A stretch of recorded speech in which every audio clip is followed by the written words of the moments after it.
सभी साथियों को नमस्कार। अगस्त्या नीट क्लासेस की तरफ से आज हम लोग शेल के बारे में पढ़ेंगे। देखिए, शेल का structure, unit of life, cell का डिवीजन, चाहे वो मियासिस हो चाहे वो माइटोसिस हो, और मियासिस या अमासिस का चेक पॉइंट्स क्या क्या होते हैं। ये 3-4 पॉइंट्स हैं जिसमें से 4-5 सवाल आते हैं, वो चाहे यूपी बोर्ड का हो चाहे नीट का हो। इसलिए हम लोग सेल के बारे में पूरी तरह से अच्छे से स्टडी करेंगे। और अगर हम स्टडी में आएंगे तो पहला सिलेबस इसका होता है सेल यूनिट ऑफ लाइफ। इसमें अगर हम देखेंगे तो हमारा जो यूनिवर्स है, जो यह धरती है, इस धरती में जितने जीव हैं, जितने लिविंग्स हैं, मेनली 2 भाग में हैं।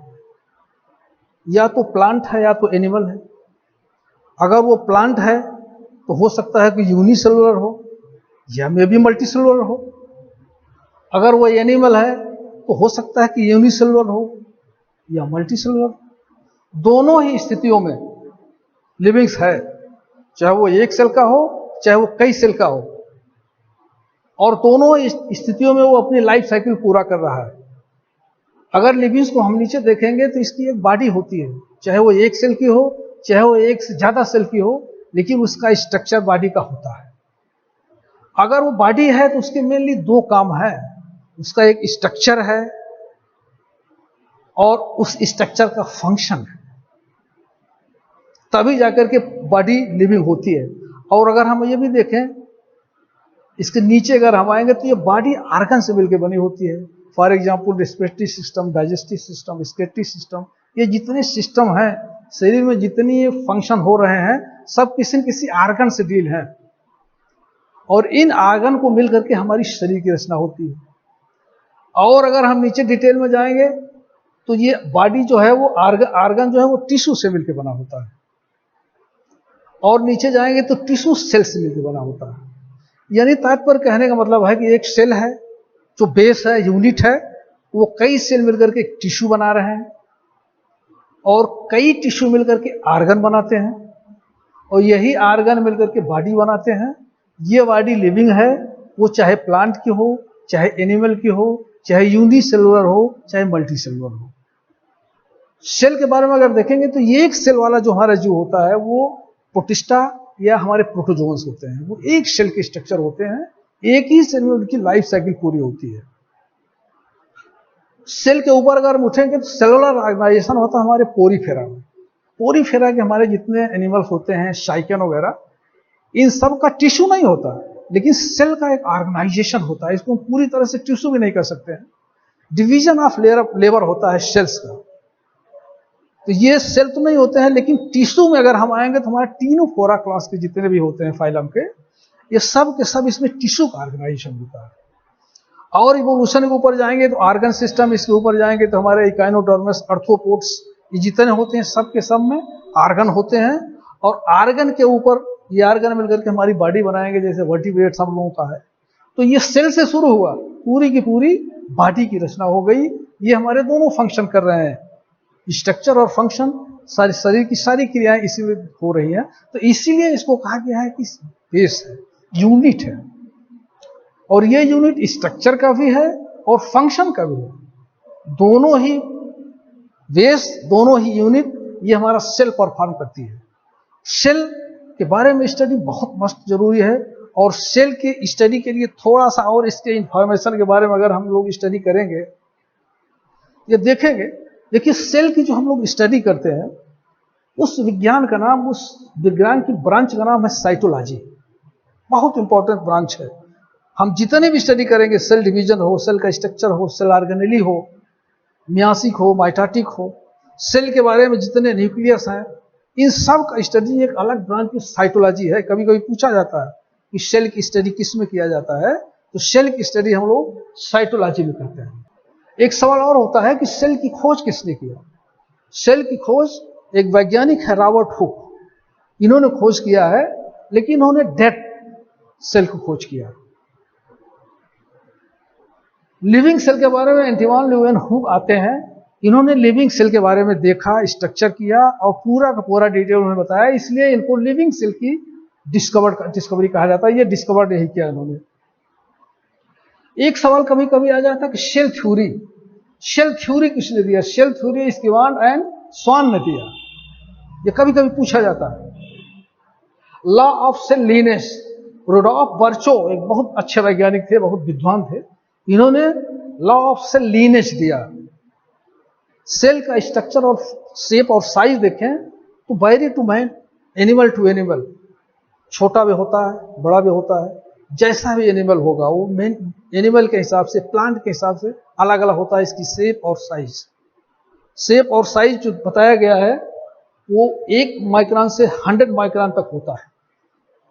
सबसे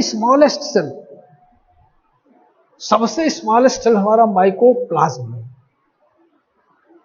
और उसी तरह से अगर हम सबसे लार्जेस्ट सेल देखें तो ऑस्टिच, शुतुरमुर्ग का अंडा होता है, सबसे लार्जेस्ट होता है, इससे बड़ी सेल कोई नहीं होती।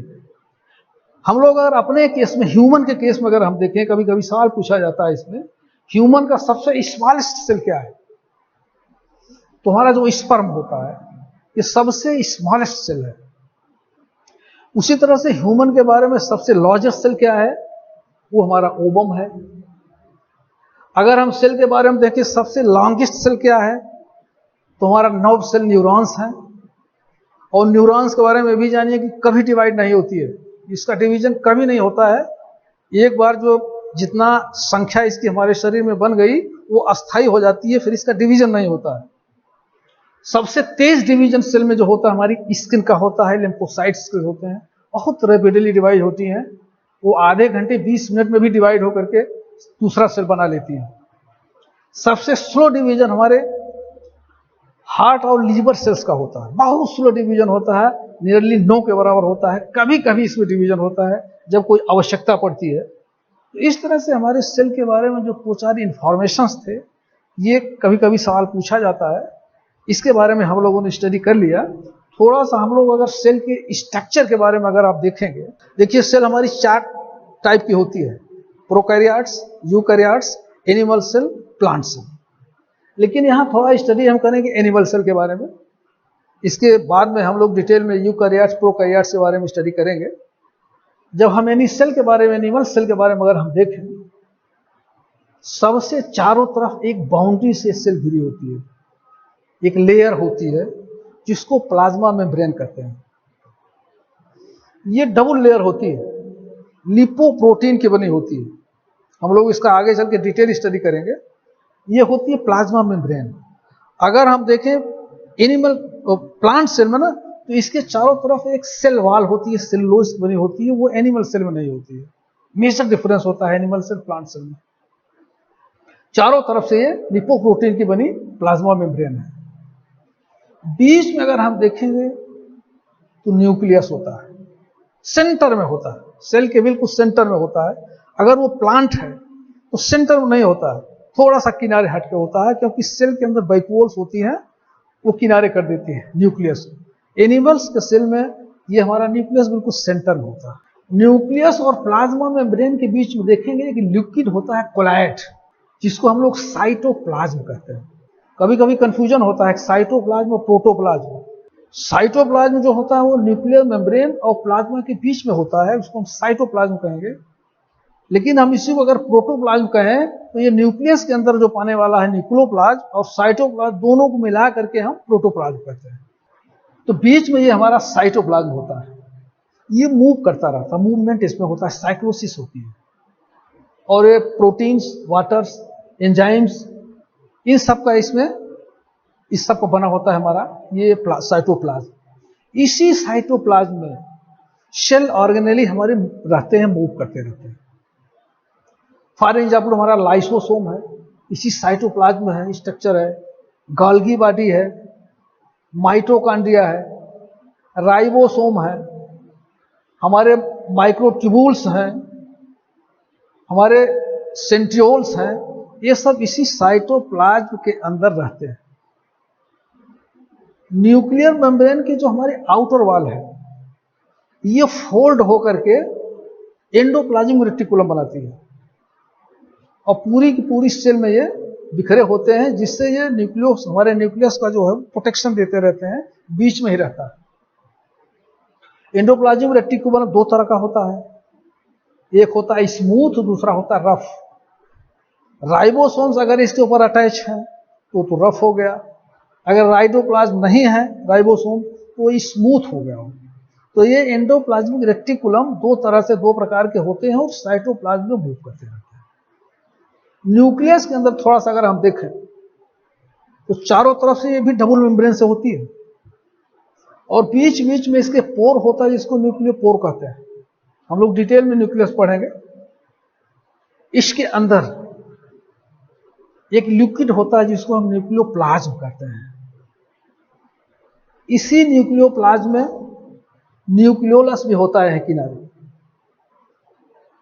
और इसी के जस्ट ऊपर हमारा सेंट्रियोल्स होता है। ये सेंट्रियोल्स बड़ा इंपॉर्टेंट रोल है। सेंट्रियोल्स हमारे प्लांट से बने होते हैं। तो ये हम देखें कि पूरा का पूरा जो सेल है, एनिमल सेल, ये करीब करीब 3 या 4 पार्ट्स में हम इसको डिवाइड कर सकते हैं। प्लाज्मा मेम्ब्रेन नंबर 1, जो चारों तरफ से सेल की बाउंड्री है, लेयर है, जो इसका शेप और साइज फिक्स रखती है। सेल के अंदर जो लिक्विड है वो कोलाइड रूप में, वो हमारा साइटोप्लाज्म है। और सेल के सेंटर में न्यूक्लियस, और न्यूक्लियस पूरा का पूरा सेल के एक्टिविटी को कमांड करता है। और इस सेल के अंदर न्यूक्लियस से बाहर प्लाज्मा मेम्ब्रेन के अंदर साइटोप्लाज्म में जो हमारी मेम्ब्रेनस बॉडी होती है, इसको हम ऑर्गेनेली कहते हैं, सेल ऑर्गेनेली। ये 10-11 की संख्या में होती है। Golgi body, mitochondria, lysosome, ribosome, microtubules, nucleus, ये 10-11 की संख्या में होती है। और ये ऑर्गेनेली बड़ा इंपॉर्टेंट है, और ये इसके एक अंग है। ऑर्गेनेली प्लाज्मा मेम्ब्रेनस बॉडी होती है। हम लोग एक एक का स्ट्रक्चर और फंक्शन के बारे में स्टडी करेंगे। तो ये सेल यूनिट ऑफ लाइफ, और सेल के बारे में एक इंफॉर्मेशन, और सेल का एक मेजर स्ट्रक्चर, ये आपके सामने आज हम लोगों ने रखा है। अब हम इसके बाद डिटेल में सेल ऑर्गेनेल के बारे में, एक एक पार्ट्स के बारे में हम लोग उसका स्ट्रक्चर और फंक्शन के बारे में देखेंगे। और सेल ये हमारी यूनिट है स्ट्रक्चर की, फंक्शन की। इस तरह से हम लोगों ने सेल के बारे में सामान्य जानकारी लिया, और आपसे रिक्वेस्ट है कि आप किताब भी पढ़ते रहेंगे तो अच्छी स्टडी रहेगी। Thank you very much.